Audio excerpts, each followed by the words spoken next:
RGR9 news కి స్వాగతం. Candidate వచ్చాడు, 3 జెండాల క్యాండిడేట్. ఎవరో జనతా పార్టీకి బీజేపీ పార్టీకి సంబంధించినటువంటి వాడు, ఆ మద్దతు పార్టీ వాడు. ఇలాంటి వాళ్ళు మన ఊరు కాదు, మన నియోజకవర్గం కాదు. ఇలాంటి వాడిని తరిగొట్టాలని చెప్పేసి చెప్పడం జరుగుతా ఉంది. ఏదన్నా చిత్తూరు జిల్లా నుంచి వచ్చినాడు, ఆ చిత్తూరు జిల్లా నుంచి వచ్చి నేను బీసీ వర్గానికి చెందినవాడు, మాకు ఓటేయండి చెప్పేసి చెప్పడం జరుగుతా ఉంది. అంటే మా వాళ్ళు మా ఆదోళనలో బీసీలు లేరా, నువ్వు ఎక్కడో వచ్చి అక్కడి నుంచి వచ్చి బీసీ ఉన్నాను, బీసీ కోట అని చెప్తే అది చేసే పరిస్థితి ఆదోళన ప్రజలు లేదని చెప్పేసి చెప్పడం జరుగుతా ఉంది.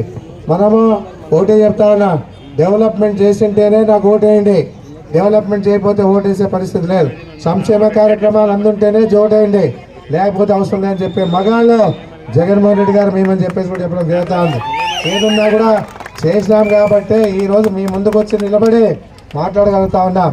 ప్రతి గడపకు తిరిగినా, ప్రతి గడపలో ఉన్న సమస్యలు తెలుసుకున్నాం, ఆ వార్డులో ఉండే సమస్యలు తెలుసుకున్నాం.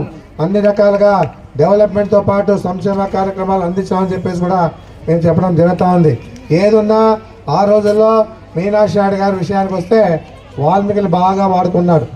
ఏ రోజు 10,000 ఆదోళన ఇంతమంది వాల్మీకులంతా కూడా పనిచేస్తే కూడా ఏ రోజు కూడా మున్సిపల్ చైర్మన్ ఇలే. ఎందుకంటే ఎదుగునిచ్చే పరిస్థితి లేదు. మీనాక్షి నాయుడు వాడుకుంటాడే కానీ మర్చి వాళ్ళు ఎదుగునిచ్చే పరిస్థితి ఉందని చెప్పేసి కూడా నేను కూడా చెప్పడం జరుగుతూ ఉంది. ఇప్పటికైనా వాల్మీకులు తెలుసుకోవాలని చెప్పేసి చెప్పడం జరుగుతూ ఉంది. ముఖ్యంగా జిల్లా ఎంపీగా వాల్మీకి ఇచ్చినారు. ఏ రకంగా కూడా ఈరోజు బీసీ వర్గానికి ప్రాధాన్యత ఇస్తూ ముందు పోతున్న పరిస్థితి ఈ రాష్ట్రంలో ఉందని చెప్పేసి కూడా మీ అందరూ కూడా చెప్పడం జరుగుతూ ఉంది.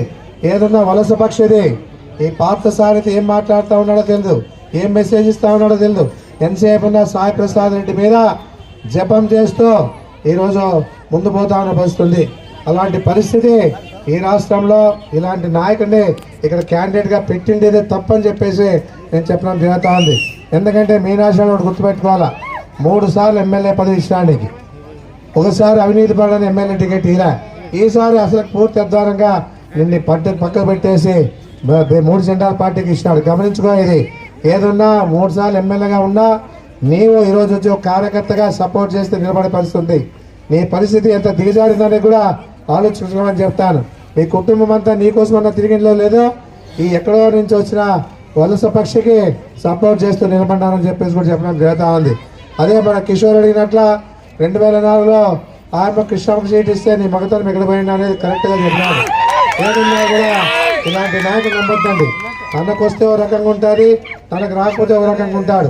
ఇలాంటి నీచమైన ఆలోచనలు ఉండేది వాళ్ళకేం చెప్పేసి నేను చెప్పడం జరుగుతూ ఉంది. ఏదన్నా కూడా ఒకటి ఆడుతూ ఉన్నా మీనాక్షి నాయుడికి ప్యాకేజ్ బాగా ముట్టిందా లేదా పెట్టాలి. ప్యాకేజ్ బట్టి నువ్వు మాట్లాడుతూ ఉంటావు. నీ ప్యాకేజ్లో నీ భాగస్వాములకంతా, నీ కార్యకర్తలకంతా, నీ నాయకులకంతా కూడా ఆ ప్యాకేజ్లో భాగమే. ఏదున్నా కూడా వాళ్ళు ఉన్నారు కాబట్టి ఈరోజు మనిషిగానే ఉన్నావు.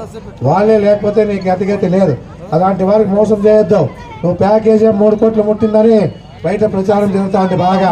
ఆ 3 కోట్లలో నీ పార్టీ నాయకులకి కార్యకర్తలకి నీ దాంట్లో భాగస్వాములు చేసుకోవు. అంతేగాని నీవు అనవసరంగా ప్రచారాలు చేసి నా మీద బురిజల్లని కార్యక్రమం చేస్తే నీ మీదే అది పడతాదని చెప్పేసి నేను చెప్పడం జరుగుతూ ఉంది. ఇంతమంది ఏదైనా ఒక్కనాడైనా 14 ఏళ్ళ పరిపాలనలో 1 సెంట్ భూమి ఇచ్చినామా మీనాక్షి? నేను ఒకటే అడుగుతా ఉన్నాను. నేను ఏదో పెద్దలని గౌరవం ఇచ్చినా కూడా ఆ గౌరవం పెట్టుకునే పరిస్థితి లేదు. ఏదున్నా మేము 10,000 సవాలు ఈరోజు ఆదోళనలో ప్రతి పేద కుటుంబానికి మహిళకి ఇచ్చినాం, ఇండ్లు కట్టించి ఇస్తాం. ఏ రకంగా కూడా వెనకడికేసే పరిస్థితి లేదు. జగన్మోహన్ రెడ్డి ఒకటే చెప్పినాడు, మన కూడా ఇంకా లేనివాడు ఎవరైనా ఉన్నా రేపు మన మేనిఫెస్టో పెట్టాం, ప్రతి పేదవాళ్ళకి సవాలు కేటాయించి ఇండ్లు కట్టిస్తామని చెప్పేసి.